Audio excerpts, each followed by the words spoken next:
Yeah, I mean, it was a thing. I thought, I've come a bloody long way to get here, and I'm not going to finish. I'm going to finish this race, and I'm going to try and get on the podium. Right. I'm going to win this.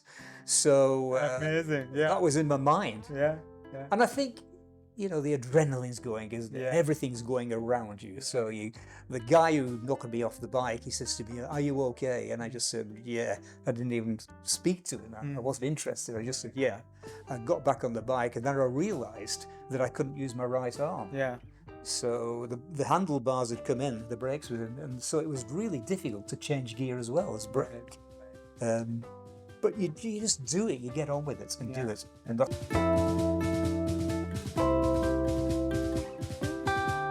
I am Bikey Winky, and this is the Working Athlete Podcast. Here, I talk to working athletes from all walks of life and experts from various sports to provide you with inspiration, training tips, time management, and lifestyle advice. If this is something that interests you, please make sure you subscribe to the channel so that you don't miss any future episodes. Today's guest, Russell Bell, is an inspiration for a lot of us. An English Formula 3 racer who retired and has been living in Goa for more than 20 years. He first got into cycling to stay fit for his car racing. Well into his 70s, he shows no signs of slowing down and has recently won his category at Spinney92 Dubai Cycling Challenge at 39.4 km per hour for a 93 km road race. I was there in Dubai taking part in the same race, and I was fortunate enough to sit with him for a chat after the race. His mantra, "This is not a practice round, so make it count." Now let us get into my conversation with Russell.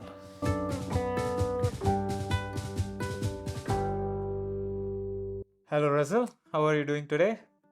Well, I woke up this morning, so that's a good sign.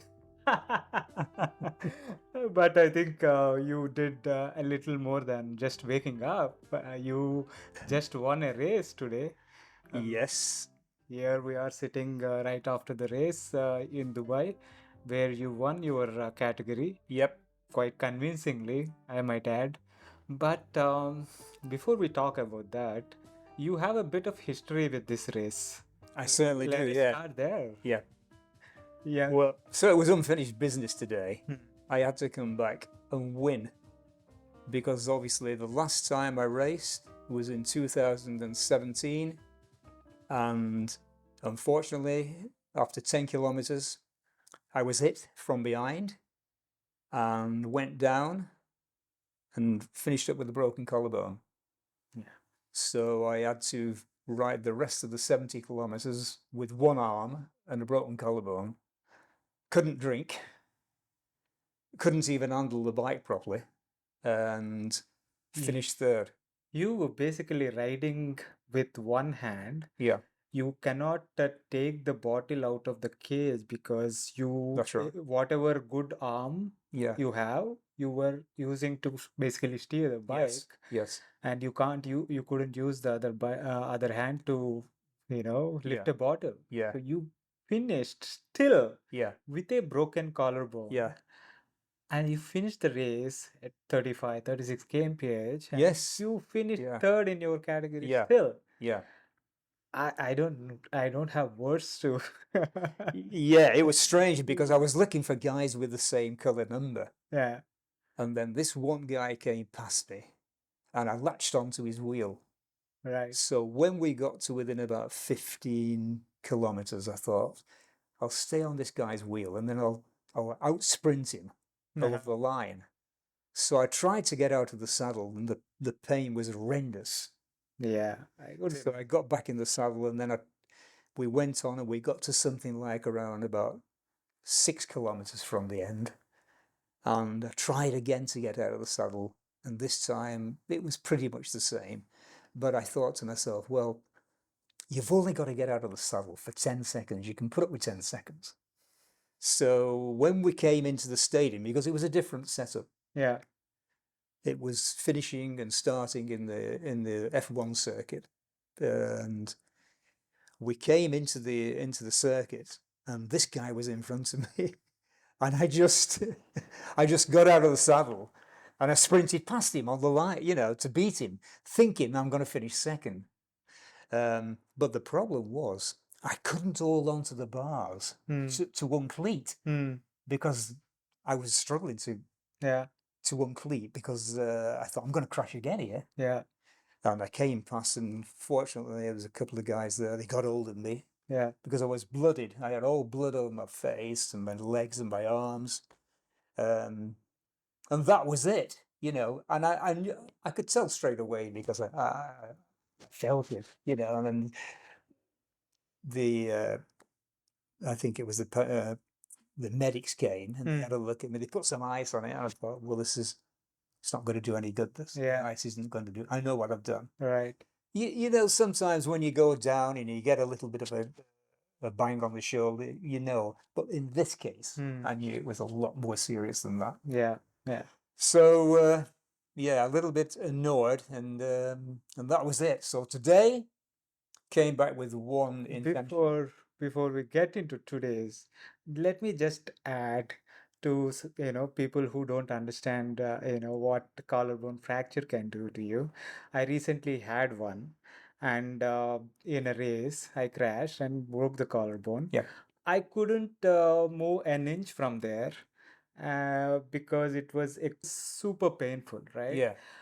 And here he is, after crashing at Yeah. 10 kilometers. Yeah. You went on to ride another 80. Yeah. With that, you are a legend, man. Yeah. I mean, it was a thing. I thought I've come a bloody long way to get here, and I'm not going to finish. I'm going to finish this race, and I'm going to try and get on the podium. Right. Yeah, I'm going to win this. So Amazing. Yeah. that was in my mind. Yeah. Yeah. And I think, you know, the adrenaline's going, isn't it? Yeah. Everything's going around you. So the guy who knocked me off the bike, he says to me, "Are you okay?" And I just said, "Yeah." I didn't even speak to him. I wasn't interested. I just said, "Yeah." I got back on the bike, and then I realized that I couldn't use my right arm. Yeah. So the handlebars had come in, the brakes were in, and so it was really difficult to change gear as well as brake. Right. But you just do it, you get on with it and do it, and that's what happened. Absolutely. Awesome. I don't remember a lot about it, Yeah. to be quite honest. I really do not. The frightening part of it was that after that, when I looked at the Garmin, my fastest speed was 60 kilometers an hour. And I had no arms, basically. I'm riding with no arms, and there was crashes everywhere. Right. That particular race was dangerous. We came across maybe 7 or 8 crashes, but fortunately, I was on the left-hand side, and the crashes were taking place on the other side. Right. If they'd have been on my line, I don't think I could have avoided them. I wouldn't have been able to avoid them. Because So lucky, I was lucky, yeah, in that respect. Right. But coming to today's race, Yeah, today's race, yeah. So you had one objective because it was Oh, yeah. unfinished business. Unfinished business. Second wasn't an option. Right. Never, ever. Nothing was an option, only winning. Yeah, came to win. Yeah. So how did it go today? Yeah, it's fine. Yeah, completely different course.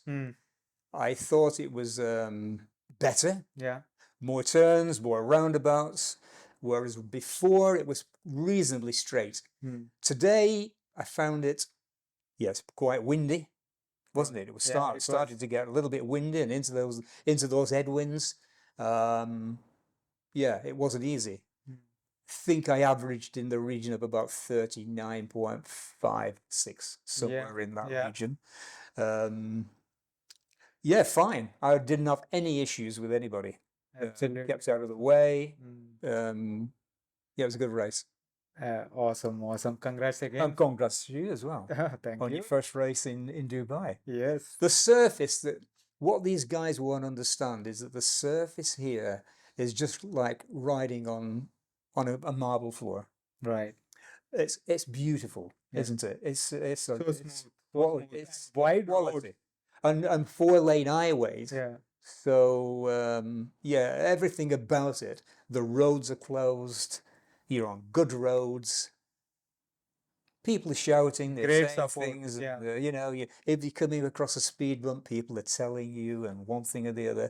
You're not just left on your own to your own devices. Yeah. Yeah, Very excellent. well organized. We're very well organized. And when you consider Hmm. we've got like 2,000 people Right. riding Yeah. today.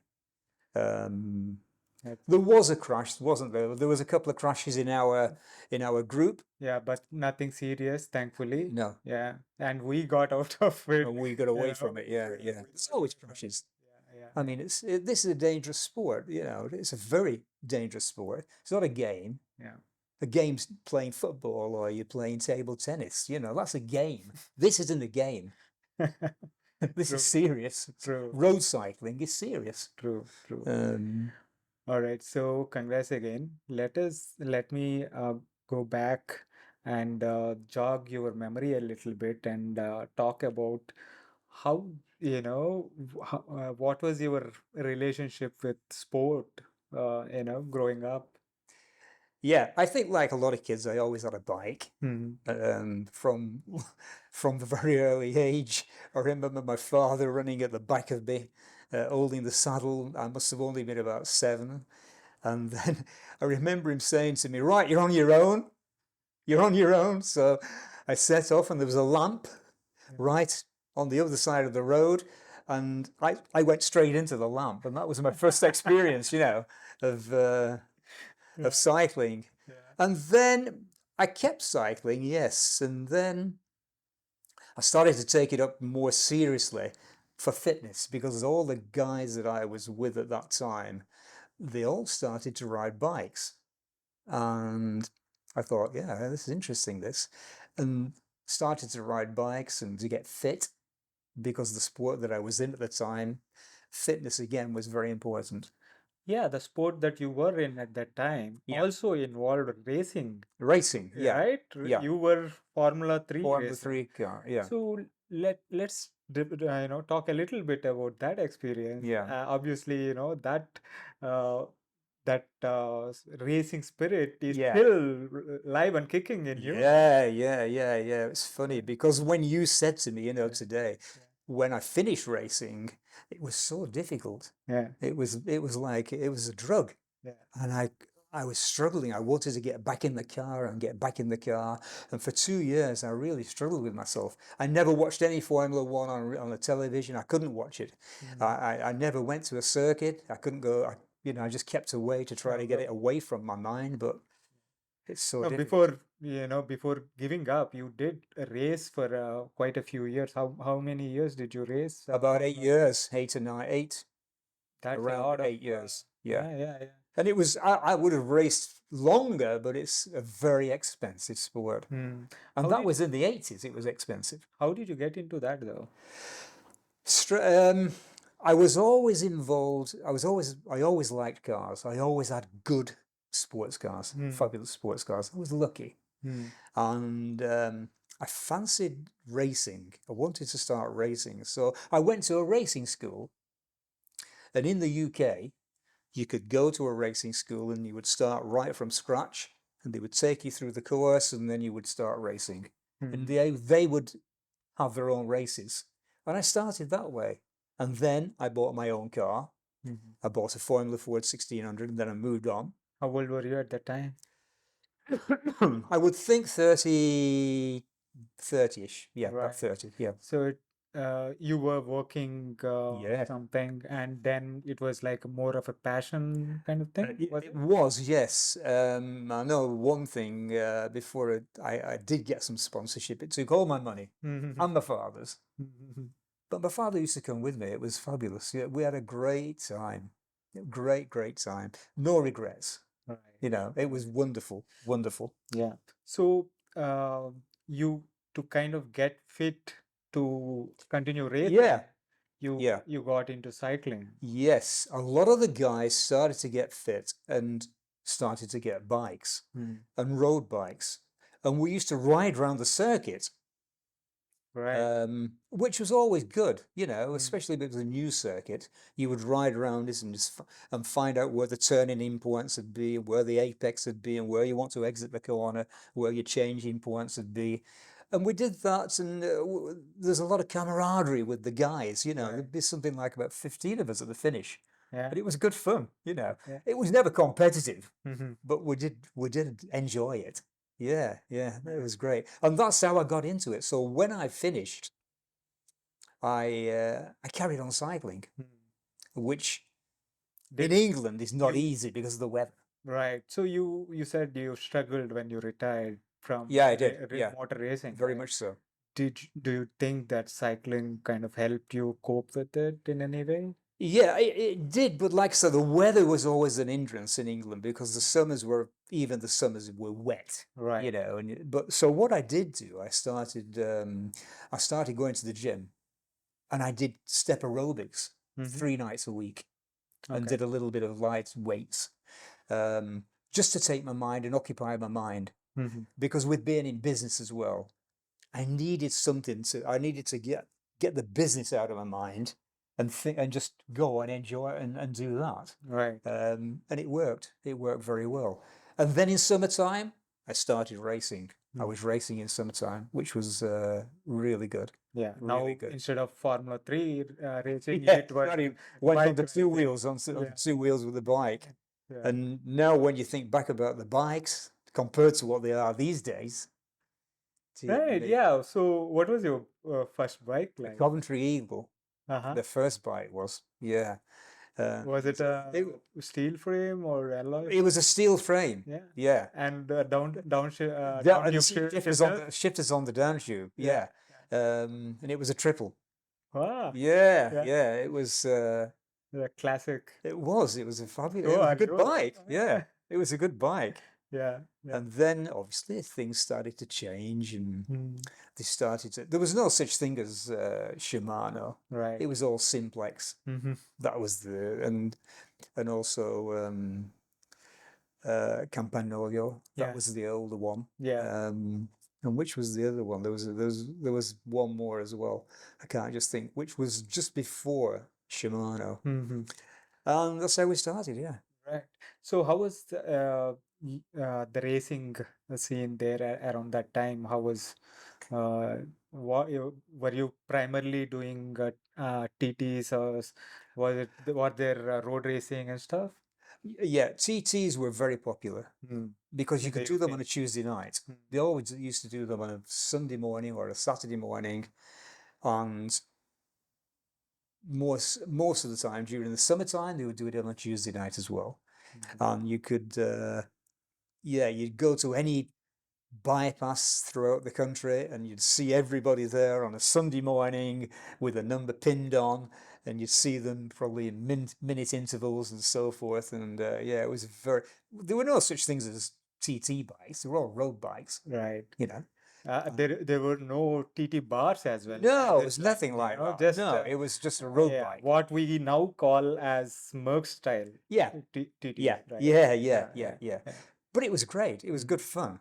And Were they more like 10-mile or there were TTs? 10 miles and 25 miles. Mm-hmm. 10, 20, and yeah, 10 and 20, which is a decent distance, you Yeah, know. yeah, yeah, yeah. But as you well know, it was much easier to ride a road bike than it is to ride a TT bike. Yeah. So, and then obviously they started to change, didn't they? They changed into TT bikes. Correct.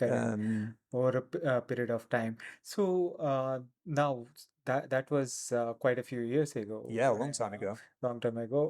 It's a wonder I can remember it, but it's true. Yeah, now that you refresh my memory, I can start to think about it. Yeah, yeah. Yeah. So how did your riding and riding in general change over the years from that time to like now? I don't think it has. I don't think it has changed a lot. Hmm.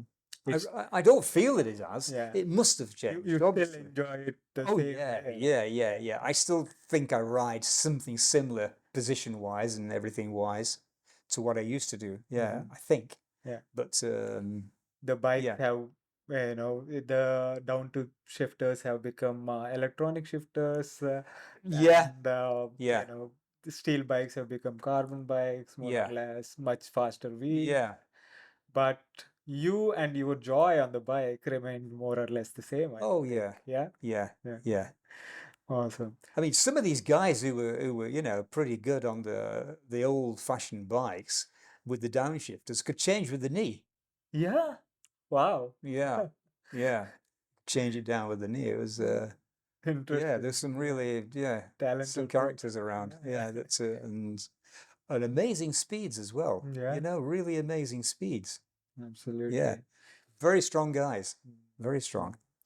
So I've known you for about 8 years now. Yep. Uh, so the first time I saw you was in 2015 That's TSN, right. Yeah, isn't yeah, it? yeah. 2015. And when I saw the you know picture that the rider profiles Yeah, pictures yeah, there, I remember seeing and thinking, it's like a middle-aged, like 40 yeah, 40 yeah, something yeah, uh, guy from UK. yeah, So, well, okay. So, and I meet you, and we celebrated your birthday there. yeah. We did, which we won't mention. I won't mention the which birthday, but it was like, Yeah, I was quite a surprise. yeah. You obviously fudged your Oh, yeah, yeah. thinking I that made you it. won't be allowed to ride, Yeah, yeah, yeah. but you whooped ass of Oh, I know. I know. I made a good. many, Yeah. many, younger riders. Oh, yeah, Yeah, yeah, that was fantastic yeah, to watch. yeah. So let us talk a little bit about your experience at TFN there, how it was. It was wonderful. That Yeah. I think we had a great time. The first time we ever went, it was like you said, 2015. Yeah. Everything was different. Everything was new. I rode. I think the people that went down from Goa. Yeah. We'd never, Vinayak and Richard and Richard and and we'd never been down. Well, probably a couple of them have, but we'd more or less never ridden down there into Tamil Nadu in Kerala and also Karnataka, and it was well organized. It was lovely, and I'll never forget it, and I will never forget the Kalahati. Yeah. It was just Was it also the first time you kind of raced in India? Was it like segment wise? Yes, because there wasn't anything. There Yeah. was nothing. Nothing, right? There was Yeah. nothing. I mean, it's a relatively a new thing in Goa, where we've Mhm. just started now this last maybe 14 months Mhm. since the pandemic, Mhm. where they've started to think about racing, but there was no racing. No, Right. it started more or less from the tour of Goa. And yeah, so that tour of Goa idea also, I guess, And that gave them the inkling to think, oh, come on, listen, why, yeah, why don't we ride? we can do something like this, Yeah, yeah, in yeah, Goa. yeah, And that was the genesis of tour of Goa. Once certainly you was. guys back. Yeah, certainly was. Yeah. Yeah, and it also kind of opened up eyes of some youngsters like Vinayak, who Yeah, yeah. was like I think finished top 3 or something there. Yes, he Yeah. did. He did very well. And it was the first time Yeah, he did very well. he was actually racing. Yeah, And yeah, he did. it was a kind of revelation for him also, and For everybody, for all of us. how he developed over the years. Yeah, yeah, and, yeah, yeah. how he kind of mentors a lot of people in Goa. But it's an amazing thing. I mean, I know you interviewed Samir a few weeks ago from Shasta Riders in Margao, and I remember. Yeah. I don't know if this was mentioned, but I remember when they used to ride. They used to leave every morning and just do 30, 36, 35 kilometers. And there was no more than 15 of them in the group. And now, since this pandemic, they must have 350 people. 350. It's just mind-blowing. Yeah. I mean, I used to go out and people used to look at you and see you on a bike. Right. They'd never seen a bike like that. True. And now I go out, I never see anybody. I would never see anybody. And now I can ride out in the morning at 7 o'clock and I can see maybe 10 people. Yeah. Which has changed, which is good. Excellent. Yeah. That sport is growing. Yeah, and they're trying the good thing is that they're trying the best to encourage and get young talent, young riders. Yeah. And I try to do my little bit by passing on, a little bit of advice, everything. Such a wealth of knowledge you have. Yeah, I've raced everywhere. Experience. So I try my best, yeah, with them. Yeah, It's it is great to see entities like Equipe Goa and yeah, Shasti Riders yes, coming in, yeah, organizing races, finding youngsters yeah, with and yeah, encouraging them, supporting them yeah. with resources, Which basically. is incredible because Incredible. a lot of Yeah. these kids come from really, you know, poor families. Right. In fact, some of the kids, they come from homes where the father's a daily wage earner, Right. you know, and yet they've got talent. Yeah. So they can see the talent and they try to expand on that and they help them as much as they possibly can. It's great. It Mm. really is. Yeah. Yeah. Yeah. Yeah. It's nice to see what's happening in Goa. Yeah. It And is. we are fortunate Yeah. because when I say Goa, I'm saying the south. Hmm. Not the north, because in the Yeah. south There's we much know we more, more, we have a lot much quieter more roads quieter roads. Yeah. and better roads. Yeah. So, but yeah, all over Goa, it's taken off in amazing. I think it's taken off all over India. Yeah, but you can see that boom more so in Goa in such a small place.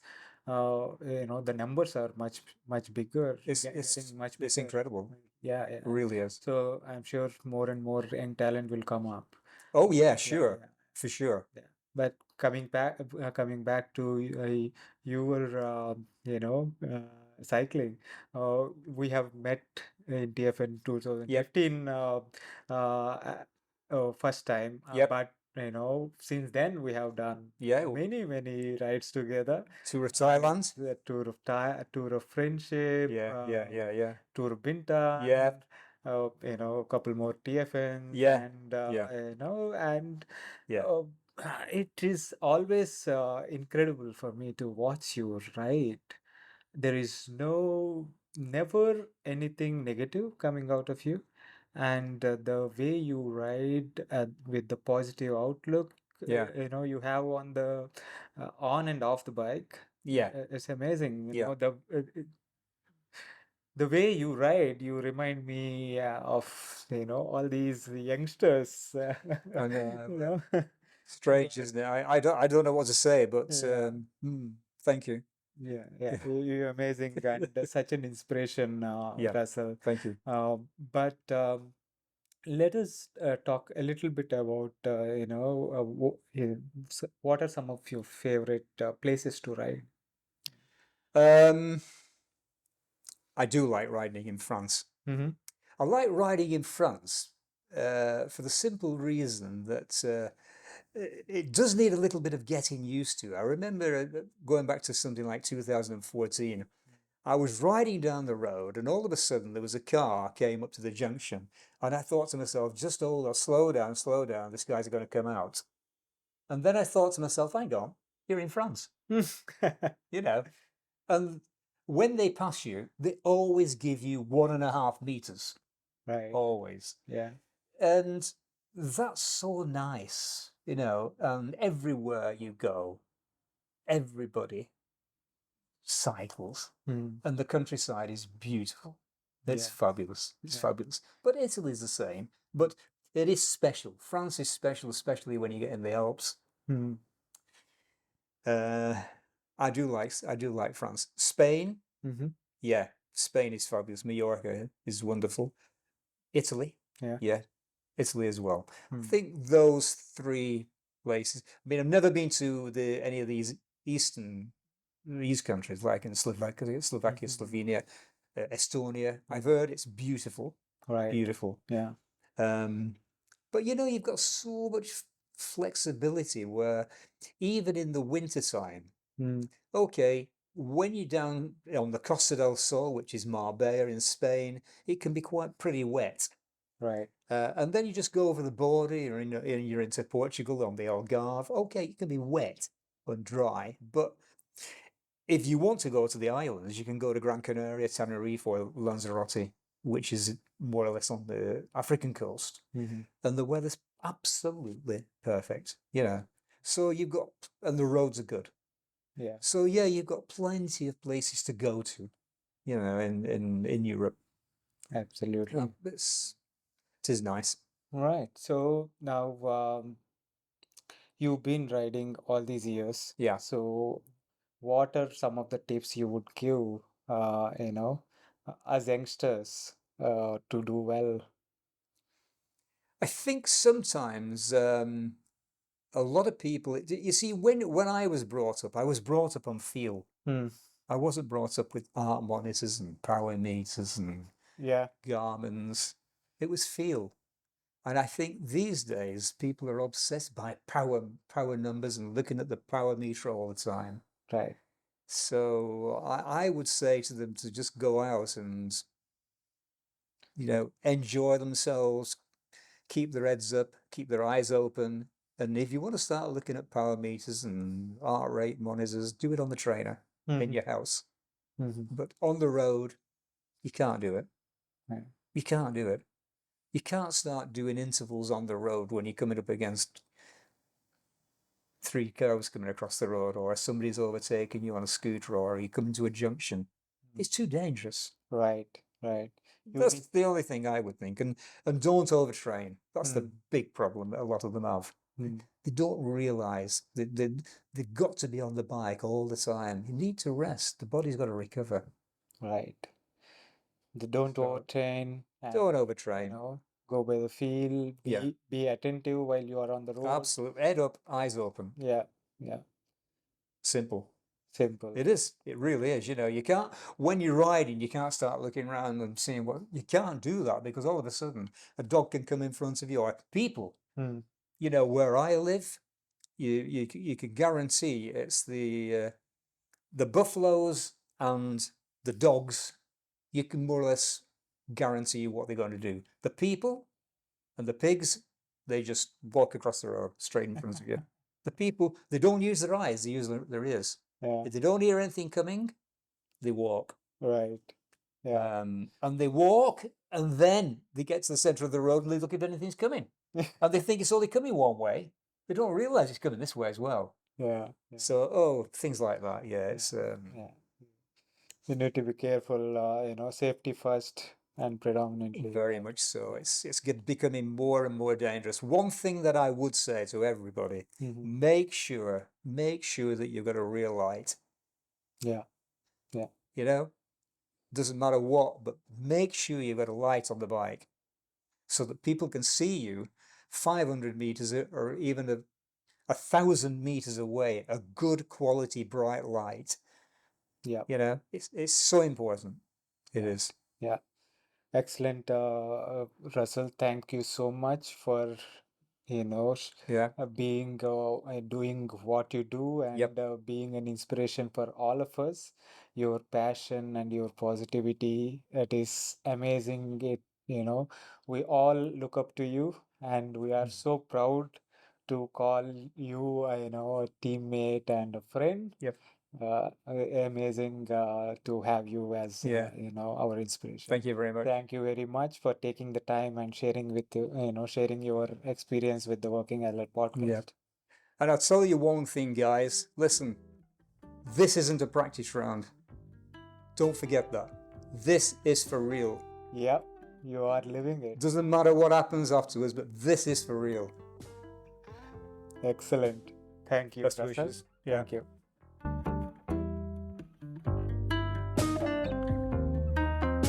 That was my conversation with Russell. I hope you enjoyed that. If you are enjoying these podcasts and are finding them useful, please consider supporting the channel by subscribing to the channel on YouTube as well as on your favorite podcasting app. It really helps. Thanks again for your continuous support. See you next week with another guest.